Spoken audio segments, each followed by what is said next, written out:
el primer tema. Dividimos los temas, primero unos temas básicos de conocimiento general sobre la genética, unos temas que sí o sí hay que conocer, y además unos temas en específico que iremos tratando cada 2 meses, dependiendo pues de lo que organicemos en el calendario, en el programa. En el mes de febrero y marzo es sobre enfermedades huérfanas. Bueno, con respecto a este tema, el dogma central de la biología celular, replicación, transcripción y traducción, pues yo, Juan Sebastián Rincón, les voy a exponer este maravilloso tema. Bueno, este es el dogma central de la biología celular, una propuesta inicial de Francis Crick en 1970, en donde básicamente lo que muestra es cómo ocurre el flujo de la información genética, ¿sí? En los organismos como tal.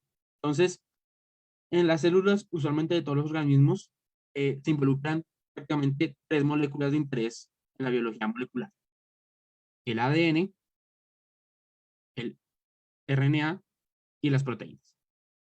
¿Listo? Y lo que hace el dogma central es explicar o pues describe qué procesos ocurren de estas 3 moléculas y cómo se relacionan entre ellos. ¿Listo?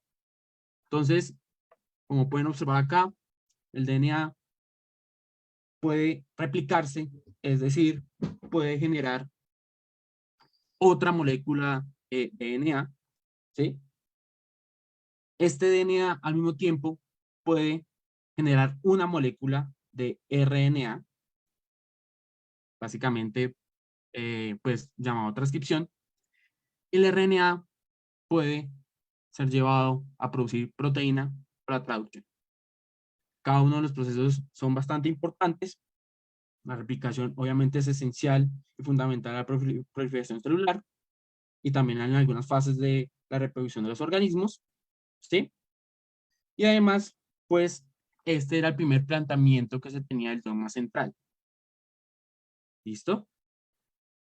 Digo primer planteamiento porque al ser un dogma, pues, al inicio se tenía la idea de que era incrementable, o sea, que eso explicaba totalmente todo el proceso biológico, pero pues al inicio el término dogma central era una palabra muy grande para encasillar los procesos que se habían entendido en ese momento. Y pues mientras iba aumentando el conocimiento de todos los sistemas biológicos, empezaron a observarse otras cosas que sucedían con estos 3 componentes importantes. Primero que todo, se observó que en algunos virus, RNA podían generar una molécula de DNA. Como el proceso de DNA a RNA se llamaba transcripción, a este proceso se llamó transcripción inversa o, pues, básicamente le llamaba retrotranscripción. Un ejemplo claro de este mecanismo es el virus de inmunodeficiencia adquirida, ¿sí? Que pues es un virus a base de RNA, pero que puede producir una molécula de DNA. Entonces fue un descubrimiento importante que obviamente le daba más cosas y más pistas a este dogma central de la biología celular. ¿Listo? También muy importante es que después, en algunos otros virus que tenían también genoma RNA, se observó que eran también capaces de hacer otra molécula de RNA, como en el dado caso de la primera parte del DNA explicado. También es una replicación tal cual. Entonces, esto es el dogma central de la biología celular. Esto es lo que nos va a ayudar a entender mucho de los procesos pues, biológicos de los organismos. Hablemos separado de cada uno cosas importantes del DNA y de la RNA. El ADN es una molécula de doble cadena, ¿sí? Está planteado también como de doble cadena y de hélice, o pues patrón usual de una doble hélice compuesta de polímeros, ¿sí? Entonces, es un polímero de nucleótidos, o sea, es un polímero, o sea, nucleótido tras nucleótido tras nucleótido. En estos casos, en este caso específicamente van a ser lo que es adenina, timina, guanina y citosina. Es importante también que esta doble cadena va a tener dos componentes muy importantes. Es una doble cadena complementaria y antiparalela. ¿Listo? ¿Qué es complementario? Complementario principalmente es que, o básicamente es que un nucleótido específico nos ayuda, ay, perdón, ya, nos ayuda a adivinar o nos hace entender qué otro nucleótido puede estar ahí, ¿sí? Es decir, van emparejados, guanina, citosina, timina, adenina. Es decir, donde hay una citosina, sí o sí en el otro lado hay una guanina. Ese es pues, lo grande o pues cómo se entiende la complementariedad de la molécula de DNA.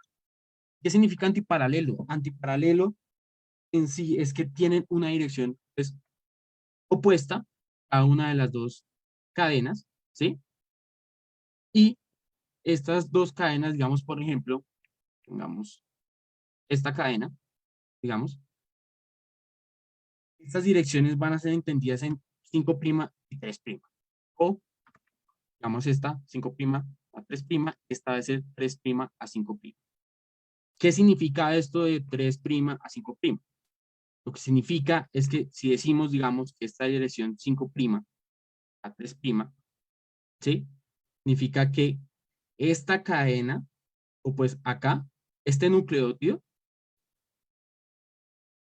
tiene libre, digamos, esta timina, tiene libre eh, el carbono 5, ¿sí? De este nucleótido. Es decir, que acá, en la dirección 3', ese carbono va a estar libre y en la otra cadena va a ser lo opuesto, ¿sí? Es importante o pues vale también resaltar la importancia de que estos nucleótidos van a estar unidos por enlaces fosfodiésteros. ¿Listo?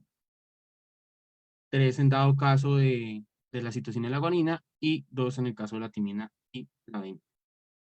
¿Vale? Algo muy importante también y de resaltar, y como vamos a hablar principalmente de dogmas centrales en la biología celular, y es algo que nos interesa bastante, es el tema del tamaño del ADN. ¿Sí? Entonces, como pues el principal interés de nosotros pues, son los seres humanos, pues vale tener pues una imagen de cuál es el contenido del ADN en nuestras células. La cuestión es que el término genoma es un término que ya se usa comúnmente, con mucha frecuencia en muchos lugares y hasta ha empapado un poco de conocimiento, pues la jerga común. Pero básicamente genoma es el contenido total de ADN de una especie.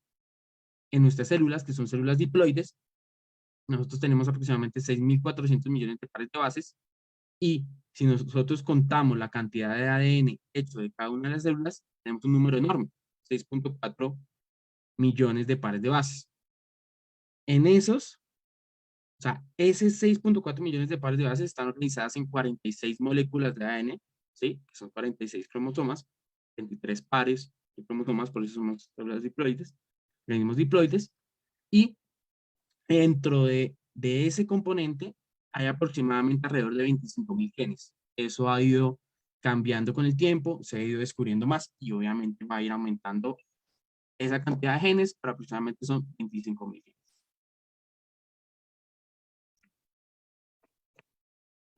Yo pensé que no acabó. Bueno, vamos con nuestra otra molécula de interés, que es el ARN. El ARN o RNA, a diferencia de, pues, del ADN, solo una hebra, solo una cadena, también va a ser un polímero de nucleótidos, pero en este específico va a haber un cambio importante, que es a reemplazar esa timina por un uracilo. Es importante resaltar que hay varios tipos de RNA ribosomales, de transferencia, RNAs pequeños, RNAs guías, de transferencia, microRNAs, que van a cumplir varias funciones. Algunos van a tener funciones biológicas muy importantes que vamos algunos a resaltar. Es también importante que resaltar que la cantidad de RNAs va a ser mucho mayor a la cantidad derivada pues, de la demás información, porque va a haber un proceso que después vamos también a señalar de splicing alternativo que deja mucha más capacidad o pues mucha más cantidad de posibles ARNs en esos genes. Pues, ¿qué genes? También el tamaño medio de una RNA mensajero es de 1.8 a 2.2 bases, y hay unas regiones también codificantes que son de más o menos 1400 nucleótidos. Es importante resaltar que la diferencia entre el tamaño radica en que van a haber unos puntos importantes a nivel del ARN que no van a codificar información y que en los siguientes procesos, principalmente de traducción, vamos a resaltar en la configuración del RNA y por ende el tamaño per se, esa información va a disminuir por esas regiones que se van a tener en cuenta. Bueno, vamos con uno de los primeros procesos que hay que mencionar y que es la replicación. Usualmente la replicación se basa en el modelo semiconservativo. ¿Qué es el modelo semiconservativo? Acá hay dos, ¿sí? Moléculas de ADN, estas dos, creo que se fijen acá en estas dos azules. Y si se van a dar cuenta, en el proceso de replicación hay una molécula de ADN que es la original, o pues la base, y hay otra que se va a ir generando a partir de esta misma. ¿Esto qué significa? Que a partir de una molécula original de ADN se va a generar, pues, dos células, cada uno dos, con dos cadenas de ADN, una original y una generada por el proceso de replicación. Pues se llama semiconservativa. Aún mantienen una de las originales y generan otra a partir de esa misma. Cada molécula de ADN tiene diferentes orígenes de replicación, y eso es muy importante, ¿sí? Estos orígenes de replicación van a estar derivados a proteínas de reconocimiento del origen de replicación. Estas principalmente se han estudiado también en otros organismos y son unas secuencias de ADN características que son ricas en adeninas y citosinas. Esto en las células eucariotas no se ha podido extrapolar muy bien, no se ha podido también generar como o predecir cuáles van a ser estos orígenes, pero lo que sí se sabe en este momento es que estas regiones en las células eucariotas son ricas en adenina y timina, ¿sí? Lo que sí les intento decir es que todavía aún no se puede predecir los lugares exactos donde va a empezar toda esta cascada de replicación. Pero bueno, estas proteínas reconocen estos orígenes de replicación y traen una maquinaria de replicación del material genético. Dentro de esas proteínas que van a ser atraídas están las helicasas. Las helicasas son unas enzimas que para empezar a replicar estas moléculas de ADN hay que romper esos puentes de hidrógeno que hay entre pues, esos nucleótidos. Entonces, esas helicasas van a ser las encargadas de romper o pues de crear esos puentes de hidrógeno, ¿sí? Que es lo que hace que se mantenga estas cadenas de ADN unidas.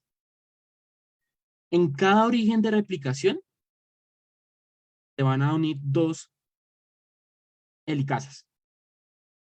Una que va a coger hacia el lado derecho y otro que va a empezar a coger hacia el lado izquierdo para empezar a degradar esos puentes de hidrógeno y empezar a abrir esas cadenas de ADN y dejar la ubicación perfecta para el resto de la maquinaria de replicación.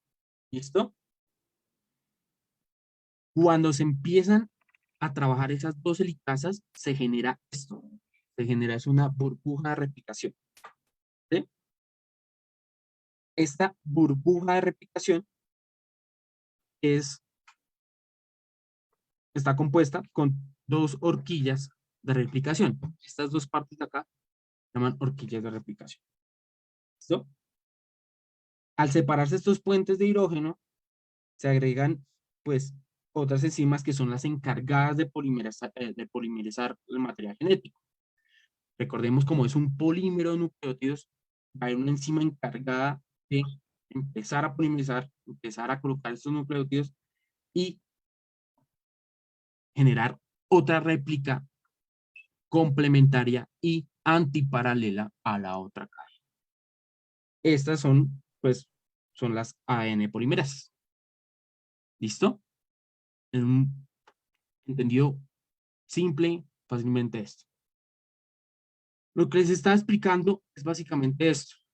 Estos orígenes de replicación, las burbujas de replicación, y en algún momento esto llevado a, pues, a más tiempo, van a generar burbujas que en algún momento se empiezan a tocar, se empiezan a unir y en ese momento cuando se empiezan a unir ya hay dos moléculas hijas de DNA. Esto ha sido muy bien estudiado y muy bien observado a nivel de la microscopía electrónica.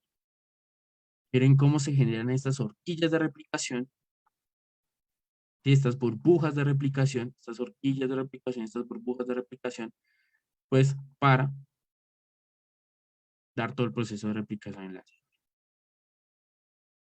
Con el tema de replicación también cabe resaltar que sería muy bueno hablar conjuntamente del ciclo celular, dado que está pues muy unido, pero hay una charla específica de ciclo celular, por lo cual dejaré a mi compañera en ese momento que nos explique muy bien lo de ciclo celular, pero quiero que entiendan muy bien, fácil, sencillamente, sin tanto lío, con lo básico, con la introducción de la replicación. Bueno, habíamos comentado que pues ese paso de DNA a RNA se llamaba transcripción y que también había una transcripción inversa o retrotranscripción que había sido encontrado en unos virus específicos, unos retrovirus. Bueno, la transcripción pues es esa síntesis de la molécula de ARN a partir de la información que se encuentra pues en la región codificante de los genes, que son unas regiones pues específicas del ADN. Esto permite en primer lugar que un gen, ¿sí?, se transcriba y lo primero, o pues de las primeras cosas que necesita un gen para que se transcriba es una región promotora. Además, también hay unas secuencias de ADN que no están a veces ni cerca del promotor, ¿sí? Pueden estar corriente arriba o corriente abajo, que van a ser intensificadoras o silenciadoras de ese gen.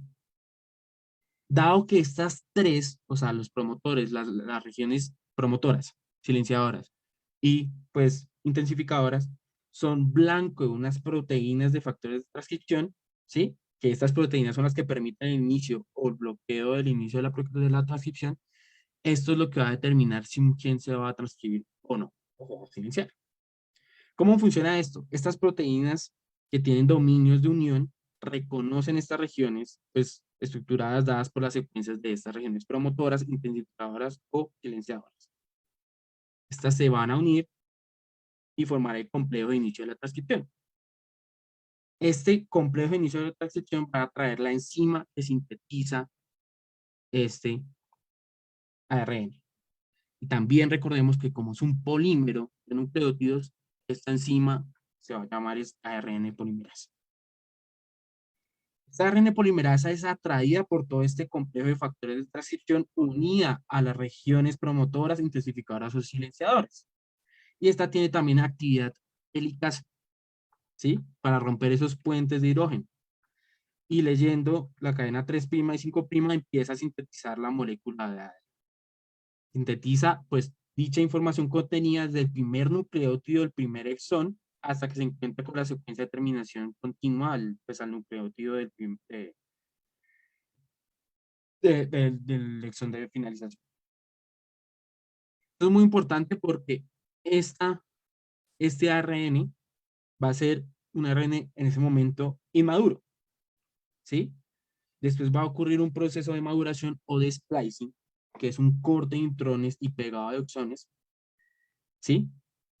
Este es, o pues existe un complejo de proteínas que van a reconocer regiones específicas de la transición entre los intrones y los exones, y estas secuencias pues van a hacer que se corte a partir pues del especiosoma, que es todo ese complejo proteico, se corten esos intrones y se peguen las partes codificantes, se peguen los exones. Además, este ARN procesado ya no tendría pues esas secuencias sincrónicas, quedando pues ahí sí ya un ARN mensajero maduro. Y también esa molécula de ARN maduro tiene dos espacios funcionales adicionales que se le van a colocar para el normal funcionamiento de ese ARN. En la región 5' de ese ARN se le va a agregar una caperuza de 7-metilguanosina y en el extremo 3' se le va a colocar una cola de polija. Ya con estas dos que van a ser muy importantes, estas dos regiones para el siguiente proceso que es la traducción, ya una vez tenido todo el proceso de maduración, este ARN es identificado por proteínas de transporte de ARN para pasar al núcleo, del núcleo al citoplasma y pues empiece a tener el contacto con los ribosomas para iniciar la traducción. ¿Listo?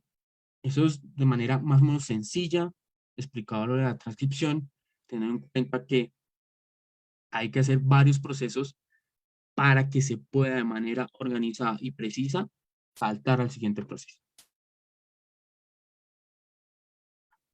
El siguiente proceso es la traducción. Y lo primero que quiero en este momento, con esta gráfica, esta pequeña diapositiva, es ubicarnos un poco, porque ya salimos del núcleo.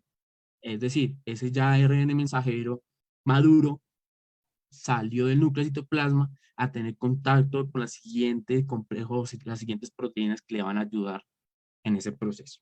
¿Listo?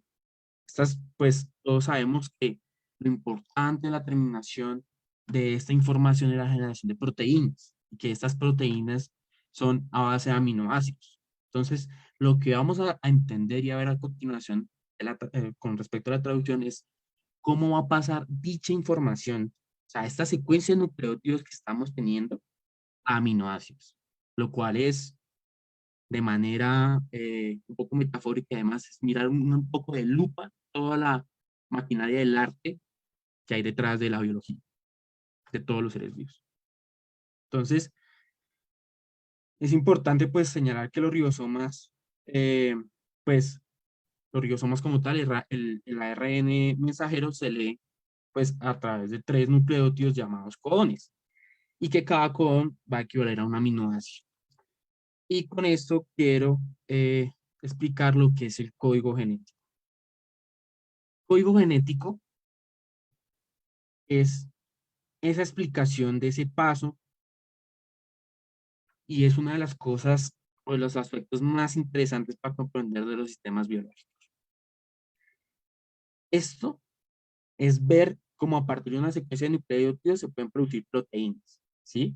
Entonces, ya sabemos que 3 nucleótidos son un codón equivale a un aminoácido, pero si se dan cuenta son 64 posibles combinaciones, pero son solo 20 aminoácidos. Entonces, hay varios codones que, si se dan cuenta por la gráfica, van a equivaler al mismo aminoácido, con excepción de la metionina. Obviamente siempre hay una excepción. ¿Y qué es lo que quiero empezar a explicar? Esta es una característica del código genético.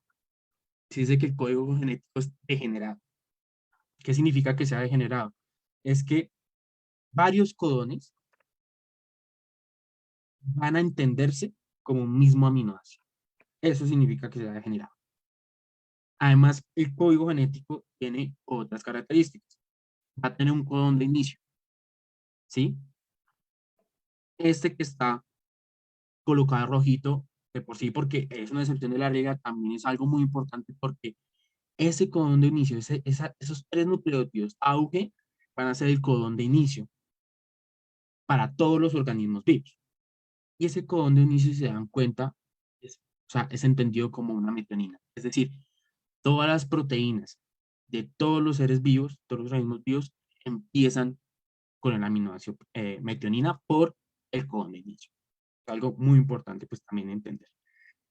Y al igual que un codón de inicio, hay unos codones de terminación, en negro, ¿sí? Que estos codones de terminación no son entendidos como ningún aminoácido. Y eso va a ser importante para seguirles explicando el tema de la traducción, ¿sí? Entonces tenemos que el código genético degenerado tiene un codón de inicio y un codón de terminación. Y además es no sobrelapante. ¿Qué quiere decir que no sobrelapante? Va a empezar siempre a tener en cuenta estos tres de codón a codón, es decir, estos tres nucleótidos no van a compartirse, es decir, no se van a pegar uno y crear cuatro, además no, o sea, no sobrelapante, siempre se va a organizar de codón a codón. Entonces, no sobrelapante. Y también es secuencial, que ya lo hemos dicho, va a empezar desde el codón de inicio hasta el codón de parada y punto. Ahí es. Entonces, el código genético, lo que vamos a entender es que es degenerado, tiene un codón de inicio, un codón de terminación, no sobrelapante y es secuencial. Hasta ahí bien. Espero que sí. Esta primera charla quiero hacerla lo más básico posible y lo más sencillito posible. Vamos a seguir entendiendo la traducción. Ahora sí, la maquinaria, ahora sí lo que va a pasar. Entonces, acá se pueden observar básicamente estas dos imágenes, lo que va, cómo va a funcionar esta traducción. Entonces, primero, el ribosoma va a estar formado por dos subunidades, una subunidad más grande, ¿sí? Que tiene una velocidad de sedimentación de 60 segundos, una velocidad de sedimentación 60 S, y otra más pequeña con una velocidad de sedimentación de 40 S. Cuando se acoplan estas dos, se forma el ribosoma, ¿sí? Y esta adquiere la capacidad de producción de una proteína. Hay una serie de proteínas que funcionan también como un factor de inicio para la traducción, ¿sí? Y se va a formar un complejo entre estas proteínas y la subunidad pequeña, ¿sí? Acá, la pequeña, ¿listo? Entonces, además de ese complejo de iniciación y de la subunidad pequeña, va a incluirse el ARN de transferencia. El ARN de transferencia que va a tener importante un anticodón, ¿sí? Que va a anticodón porque va a ser complementario al codón que se está leyendo acá, ¿sí? Que va a empezar a entender esta información. Acá hay GUC. Buscamos acá, GUC se entendería como una valina. Es decir, que esta ARN de transferencia con un anticodón para valina va a tener este aminoácido, ¿sí? Va a tener, o pues va a estar cargado con el aminoácido valina. ¿Listo? Se forma ese complejo, la subunidad pues del ribosoma pequeño con la ARN de transferencia y los factores de iniciación. Ese complejo reconoce pues la caperuza de 7-metilguanosina de ese ARN mensajero, ¿sí? En el complejo 5', ¿sí? La subunidad pequeña se empieza a desplegar por la región 5' hasta que encuentra el codón de inicio, ¿sí? Y cuando encuentra ese codón de inicio, se va a bloquear. Va a hacer un check ahí. Se va a parar acá. ¿Listo? Se va a bloquear en dicho punto. Se va a acoplar la subunidad mayor del ribosoma. Se forma el complejo como tal el ribosoma y ya va a tener ubicado el codón de inicio.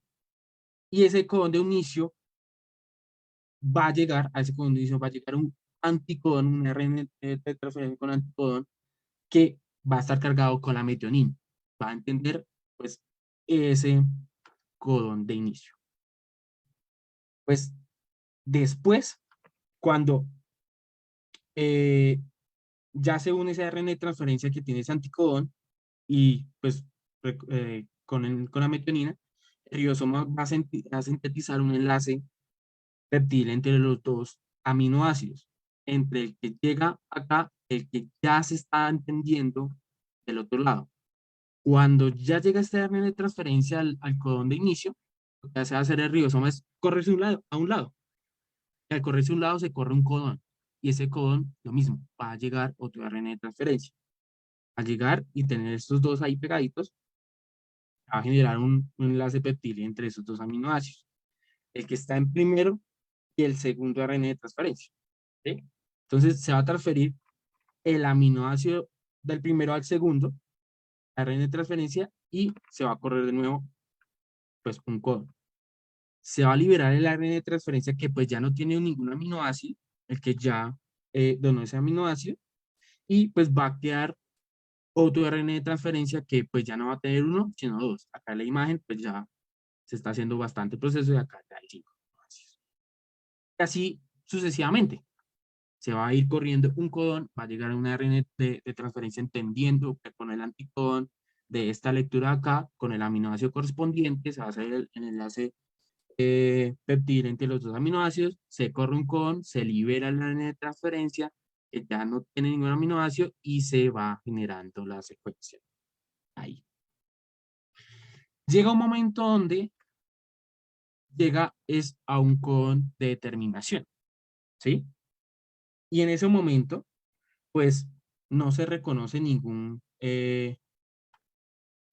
aminoácido, ¿sí? O sea, no va a haber un anticodón que se reconozca en ese momento. Entonces, en ese momento lo que va a pasar es que se va a unir en cambio, una proteína de terminación, se va a hidratar esta zona, va a entrarle agua, ¿sí? Se separan las dos subunidades de ribosoma, se termina la síntesis de la proteína, ¿sí? Y el polipéptido, pues, se va a plegar para adquirir, pues, su estructura tridimensional al inicio y después al aparato de Golgi para culminar su maduración y funcionalidad de la misma. ¿Listo? Por eso era tan importante entender el tema del código genético y es una maquinaria sutil, hermosamente sencilla y finamente entendida para generar las proteínas y de ahí todos los componentes biológicos que generan y que realizan las proteínas. Entonces, de ahí la importancia de entender esto muy bien. Y a nivel de gráfico se puede ver muy lindo y todo, pero pues digamos, a veces uno puede entenderlo mejor con un video.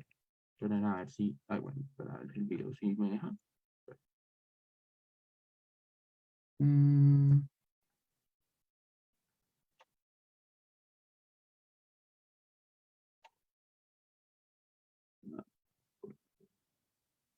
así, chicos.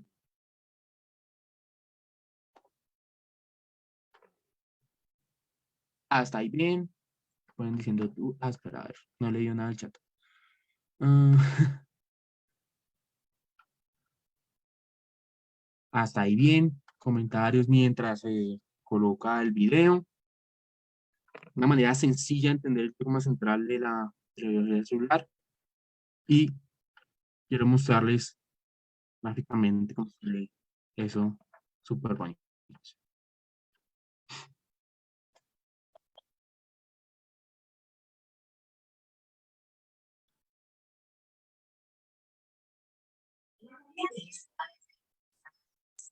Una pregunta, cuando lo coloqué, ¿escucharon algo? ¿Solo están viendo el video? Sí se oye. ¿Sí se oye? Perfecto.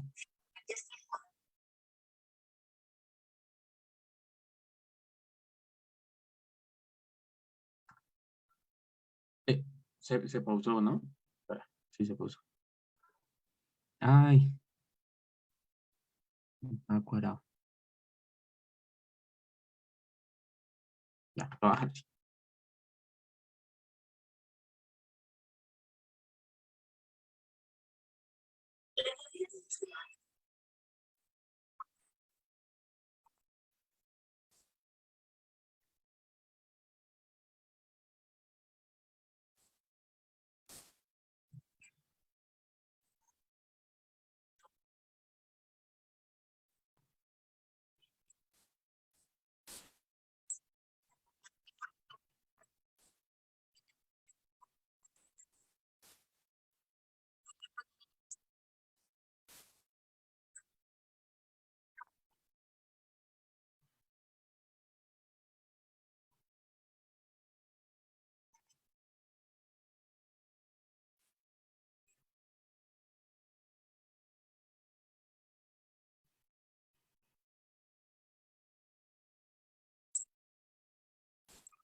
Ujú.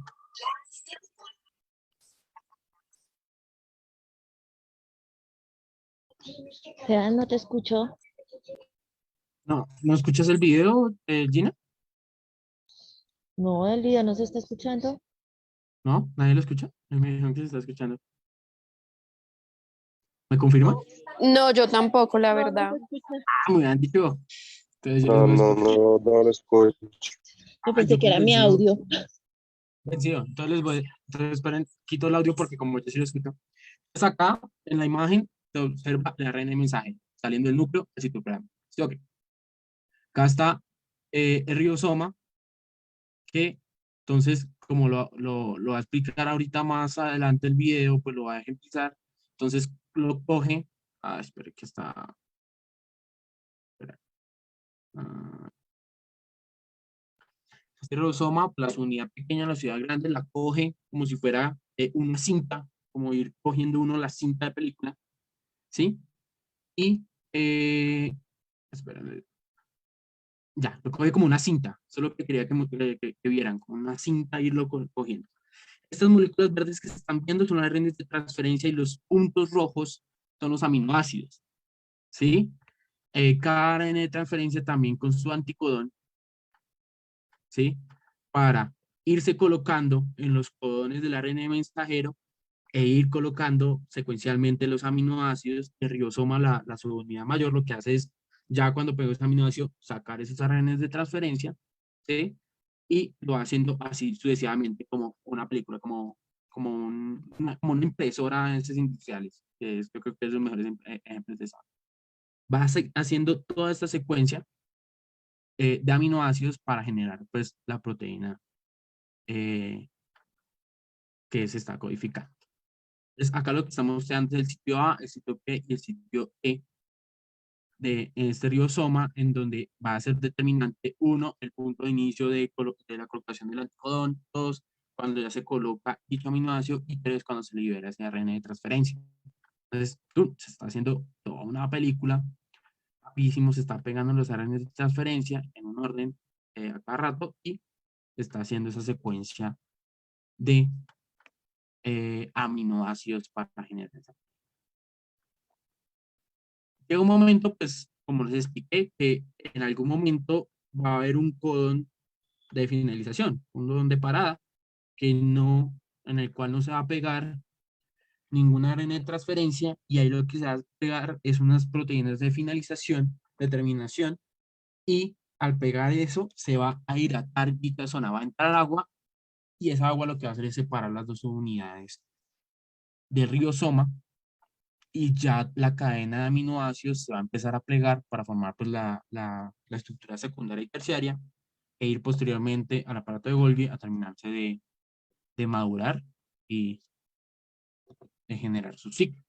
Ahí se le pegará además, se va a comparar con taperonas, pues para generar la proteína final entendida. Creo que es como más visual y más interesante verlo así con un video porque la imagen es estática. En cambio, el video sí mostraba muy bien cómo era esa gran, digamos, cinta pasándose en ese guante enorme que es el rifle y cómo se hace de una manera muy rápida.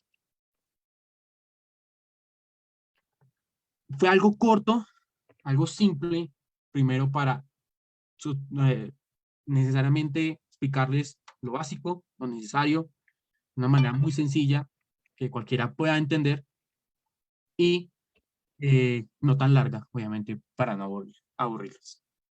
Vamos a seguir con las charlas académicas. Me complace mucho a mí ya como egresado y ver cómo crece el grupo de interés. Estoy muy feliz. Creo que se van a poder hacer muchas cosas. Van a aprender muchísimo. Espero que continuemos pues con estas charlas. Pueden seguirnos en nuestras redes, que es Instagram, Facebook y en el correo cualquier duda que tengan, a genocid.umng.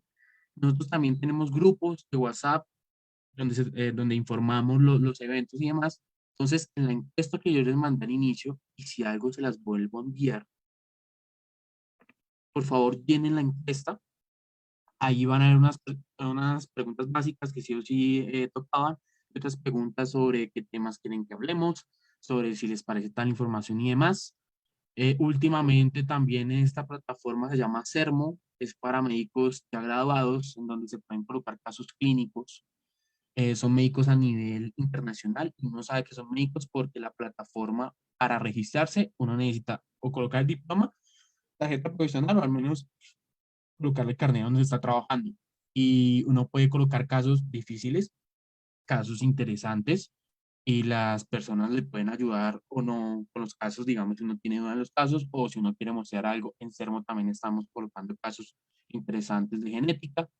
Si también quieren, como ve, tan chévere, a mí me gustaría eso, ver casos, analizar casos y demás, para los médicos ya graduados. En la encuesta va a haber una pregunta sobre eso y si es así, le enviaríamos por correo la invitación con el link de cómo pueden vincularse a Sermo y todo el tema de Sermo. Esta charla va a quedar en YouTube por si la quieren volver a retomar, volver a verla, también en genocid.omng, ¿sí?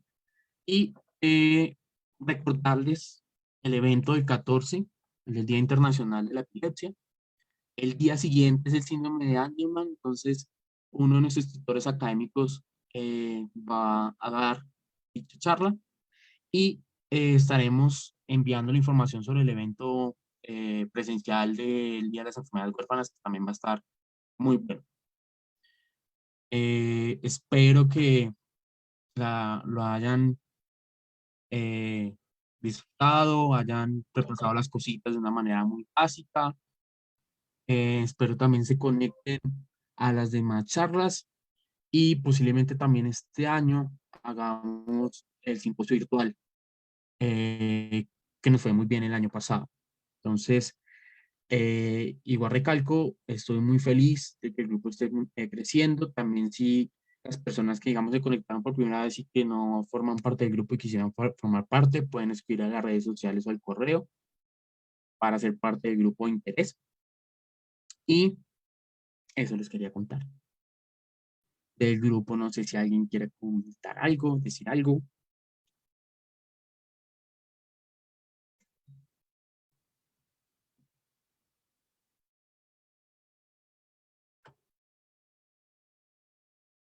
Pueden decir, Rela.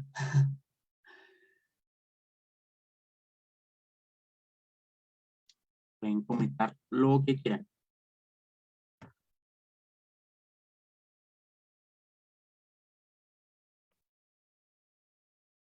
¿Alguien por acá?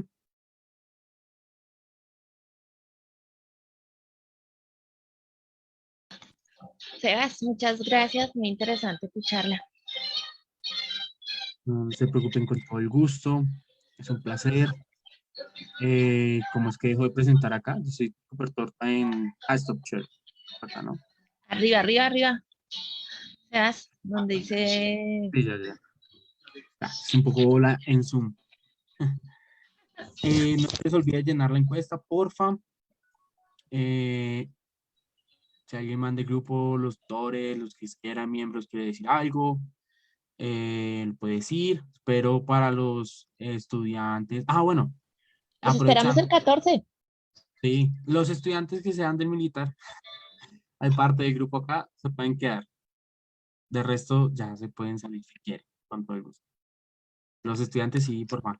O sea, Muchas Evia, gracias. Valentina, Claro, todos pueden asistir. Puedes seguir asistiendo a las charlas que van a seguir, que tiene programada el grupo Genosis. El 14 está la charla del Día de la Epilepsia y el 24 va a haber una charla celebrando el Día de las Enfermedades Raras. Entonces los esperamos en el hospital, en el Teatro del Hospital Militar.